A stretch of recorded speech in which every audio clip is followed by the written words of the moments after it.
नगर निगम मंडी के चुनावों को लेकर मतदाताओं में खासा उत्साह देखा गया। इस दौरान मतदाताओं में सामाजिक दूरी नियमों की सरेआम धज्जियां उड़ाती देखी गई। पुलिस, होमगार्ड और स्वयंसेवी भी शारीरिक दूरी नियम की पालना करवाने में सख्त नजर नहीं आए। नगर परिषद मंडी के पड्डल, मंगवाई और भगवान वार्ड के पोलिंग बूथों का दौरा किया गया तो सरेआम अव्यवस्था का आलम नजर आया। भले ही बुजुर्ग, युवा, महिला मतदाताओं में मतदान करवाने को लेकर खासा उत्साह नजर आया, लेकिन मतदान केंद्र पर मतदान करने के लिए उमड़ी भीड़ के आगे पुलिस भी व्यवस्था कायम करने में विफल नजर आई।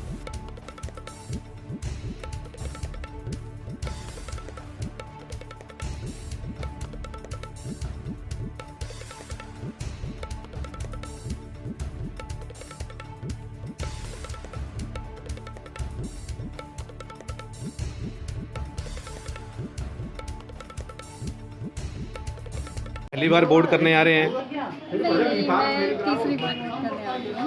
तो किस तरह से क्या चाह रहे हैं, क्या मुद्दा है, किस तरह के प्रत्याशी को चाहेंगे कि जो चाहता है? मुद्दा यही है जो हमारे जितने भी हमारे मोहल्ले में तो जो भी कूड़ा करकट है उसका निदान करे और जो भी नाले में कूड़ा गंद है उसका निदान करे और स्ट्रीट लाइट्स वगैरह है वो साफ सफाई का अच्छे से सिक्योरिटी वगैरह सारी होनी चाहिए। क्या नाम है आपका जी? मेरा नाम कुसुम है। थैंक यू जी। युवा मतदाता हैं, क्या चाह रहे हैं, किस तरह से देख रहे हैं आप वोट डालने आए नगरी में पहली बार? चाहेंगे कि वार्ड का विकास हो और जो विकास करेगा हम उसके साथ चलेंगे। किस तरह की समस्याएं हैं जिसको लेकर आप बनाना चाह रहे हैं? समस्या तो देखो जैसे आवारा कुत्तों की है। आवारा कुत्ते बहुत हैं वार्ड में, तो वो जैसे किसी के घर आ जाएंगे, घर में सामान इधर उधर फेंक देते हैं, तो इस वजह से हम जो विकास करेगा उसको वोट डालेंगे। क्या नाम है आपका जी? मेरा नाम कनव।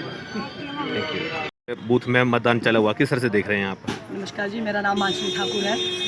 जनता जो है बहुत जागरूक हो गई है और वह वोट डालने के लिए आ रही है। मतदान केंद्रों में आप देखेंगे तो भारी से भारी संख्याओं में भीड़ लगी हुई है और हर कोई चाहता है कि ऐसे नौजवान युवा आएँ जो जीत कर जो देश और समाज के लिए कार्य कर सकें। हाल ही में आपने देखा होगा पंचायत स्तर में जो इलेक्शन हुआ उसमें मैक्सिमम जो है युवा उम्मीदवार जीत के आए हैं और हम उम्मीद कर रहे हैं कि नगर निगम में भी लगभग सभी युवा उम्मीदवार जीत के आएंगे।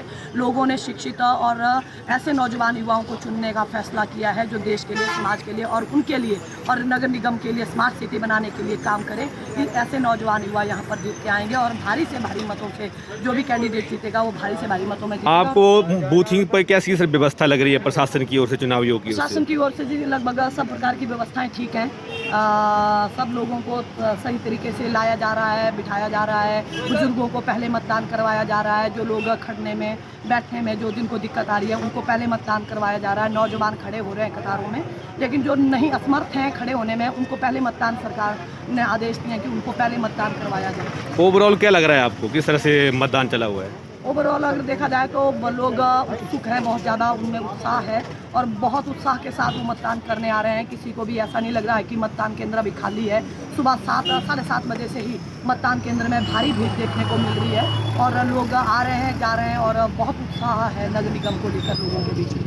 Thank you ma'am. मैं बैठा हूँ कि नगर निगम जो है कुछ जो हमारे यहाँ युवाओं का एक बड़ा पोटेंशियल है जिसके लिए सरकार भी कोई ज़्यादा प्रयत्नशील नहीं है, प्रशासन की ओर से भी कोई ज़्यादा तवज्जो नहीं दी जा रही है। तो नगर निगम कुछ आगे आए और युवाओं के लिए रोज़गार के कुछ अवसर तलाशे, क्योंकि मंदिर बन जाना या कुछ और हो जाना इससे पेट की भूख शांत नहीं हो सकती। बड़े भारी बेरोजगारी है मंदिर में और बड़ा भारी पढ़ा लिखा तबका है जिसको ये आस लगाए कहाँ से वो आस पूरी होगी मैं ठीक से नहीं समझ पा रहा हूँ कि इसमें निगम की क्या भूमिका हो सकती है। फिर भी वो कुछ काम चला सकती है कुछ। आप सर कहाँ से रिटायर हुए, किस विभाग से जी? मैं गवर्नमेंट कॉलेज मंडी से प्रोफेसर के पोस्ट से रिटायर हुआ हूँ। आपका पूरा नाम क्या सर? डॉक्टर धर्मपाल कपूर। मैं लेखक हूँ मूलतः और 40 के करीब किताबें मैंने लिखी हैं।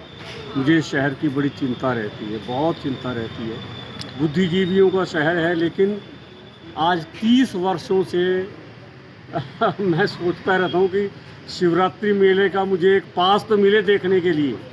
हम संस्कृति कर्मी हैं, हिमाचल की संस्कृति पर हमने कई किताबें लिखी हैं, कई कई सेमिनारों में भाग लिया है, कई कुछ किया है, लेकिन हमें इस सुविधा से हमेशा वंचित रखा जाता है। जब भी प्रशासन भी जब भी कुछ विकास के कार्य करने हैं या इस नगर को लेकर के कुछ नई बातें तो लानी, इस तो चुनाव कभी बिबेला में हमारे आप क्या अपेक्षा लगाए बैठे हैं, किस तरह से देखते हैं? इस चुनाव बिबेला में क्या अपेक्षा लगाए बैठे हैं, जैसे समस्या रही हैं पहले या नया है कुछ? मैं तो व्यक्तिगत रूप से मैं कई जगह इस बात को कह सकूँ कि नगर निगम इसका नाम नहीं होना चाहिए, ये ग्राम निगम है। ये नगर निगम जितने भी ये हिमाचल में शिमला को छोड़ करके निगम बने हैं, उसमें गाँव की भूमिका श्रेष्ठ है और ये बहुत सकारात्मक चीज़ है।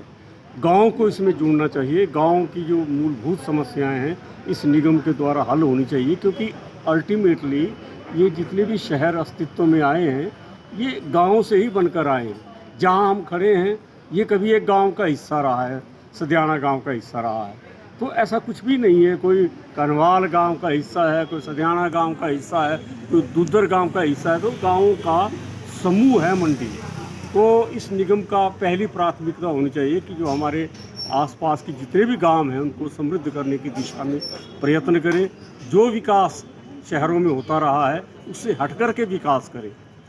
गांव के लोग तरसे नहीं शहर को लेकर के, जो मूलभूत सुविधाएं यहाँ मिल रही हैं उसकी झलक वहाँ देखने को मिलनी चाहिए, ताकि गाँव और शहर में जो एक रूपता है। दिव्य हिमाचल टीवी के लिए मंडी से जसवीर सिंह की रिपोर्ट।